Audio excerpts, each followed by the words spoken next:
बिहार सरकार के द्वारा एक लेटर निर्गत करके और यह स्पष्ट कर दिया गया है कि अब नल जल का जो अनुरक्षक जो है, नल जल चलाने वाले जो हैं, अब जमींदाता ही रहेंगे। चाहे वार्ड सदस्य, पुराने वार्ड सदस्य हैं, नए वार्ड सदस्य हैं या अन्य कोई व्यक्ति हैं, जो भी व्यक्ति होंगे वही मानदेय दिया है। और मानदेय का पैसा जो है वो भी पैसा डाल दिया गया है अकाउंट में, जो 7 निश्चय योजना का अकाउंट हो उस अकाउंट में डाल दिया गया है। अभी मेरे पास जो लेटर हम 4,38,00,000 रुपये का भुगतान कर दिया गया है, खाते में ट्रांसफ़र कर दिया गया है। जो अनुरक्षक का पैसा है, जो अनुरक्षक को देना है, जो नल जल योजना को अनुरक्षक चला रहे हैं, स्पष्ट इसका लेटर भी है जो आप लोग वीडियो में। अगर आप लोग मेरे चैनल पर नए हैं तो चैनल को सब्सक्राइब करके बेल आइकन जरूर दबाएं, ताकि जो भी वीडियो हम अपलोड करें उसका नोटिफिकेशन आप लोगों को मिले।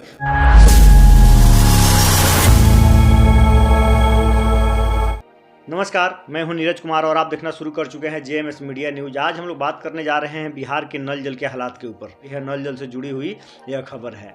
इसमें सबसे बड़ी खबर यह है कि जो ज़मींदाता को लेकर के बहुत बड़ी खुशखबरी है कि जितने नल जल ज़मींदाता हैं, चाहे जो पहले वार्ड सदस्य थे जो अपने निजी ज़मीन में नल जल लगाए थे, या बहुत से ऐसे लोग हैं जो निजी ज़मीन में नल जल लगाए हुए थे, उन सभी के लिए बहुत बड़ा खुशखबरी है।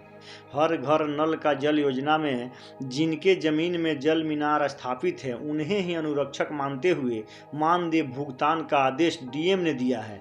मोतिहारी यानी पूर्वी चंपारण जिला के डीएम साहब को बहुत बहुत धन्यवाद है, क्योंकि नल जल अनुरक्षक का बहुत दिन से पैसा बकाया था और डीएम साहब ने इस चीज़ को संज्ञान में लेते हुए जल्द से जल्द सभी लोगों के खाते में पैसा डालने का भी ऑर्डर किए हैं कि जो अनुरक्षक है उनके खाते में जल्द से जल्द पैसा दिया जाए। ध्यान देने वाली बात है, पंचायत चुनाव के दौरान भूमि दान किए गए वार्ड सदस्य की हार हो गई है। यानी जिस समय यह नल जल बन रहा था उस समय बहुत से वार्ड सदस्य ऐसे थे कि जो नल जल अपने निजी जमीन में लगाए थे, लेकिन वह वार्ड सदस्य अब हार चुके हैं और दूसरा वार्ड सदस्य वहां जीता है। इस पे भी डीएम साहब बहुत अच्छे से संज्ञान में इस बात को लिए हैं और उनका कहना है, पंचायत चुनाव के दौरान भूमि दान किए हुए वार्ड सदस्य जो हार गए हैं, जीते हुए वार्ड सदस्य ने मानदेय जो जीते हुए वार्ड सदस्य खुद लेने का दावा कर रहे हैं, लेकिन इसको लेकर काफ़ी दिनों से मानदेय का भुगतान किसी को नहीं किया जा रहा था।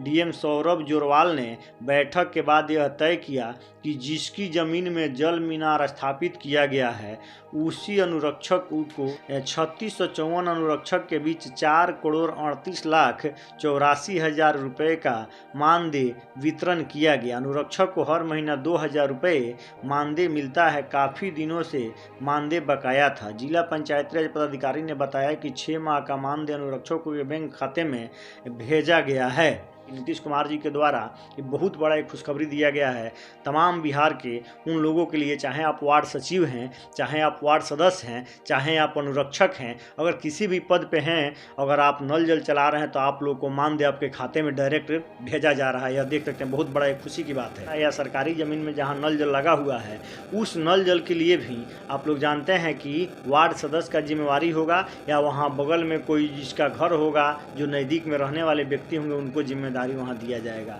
अभी जो मेंटेनेंस का काम है, नल जल योजना जो है उसका मेंटेनेंस का काम पीएचडी विभाग के द्वारा कराया जा रहा है। तो कहीं भी कोई समस्या अगर है तो आप लोग पीएचडी विभाग से संपर्क करके और आप लोग उसको बनवाने का काम कर सकते हैं जो अनुरक्षक होंगे। और आपके यहाँ का नल जल चालू है या बंद है, इस सब कुछ कमेंट में आप लोग ज़रूर बताइएगा, जिससे कि पता चल सके कि बिहार में कितना नल जल चालू है और कितना नल जल अभी बंद है। अगर आप लोग मेरे चैनल पर नए हैं तो चैनल को सब्सक्राइब करके बेल आइकन जरूर दबाएं, ताकि जो भी वीडियो हम अपलोड करें उसका नोटिफिकेशन आप लोगों को मिले। और फेसबुक पे इस वीडियो को आप लोग देख रहे हैं तो मेरे पेज को फॉलो करके ज़्यादा से ज़्यादा आप लोग इस वीडियो को शेयर कर लें। ऐसे ही वीडियो देखने के लिए मेरे चैनल पर बने रहें। तब तक के लिए जय हिंद।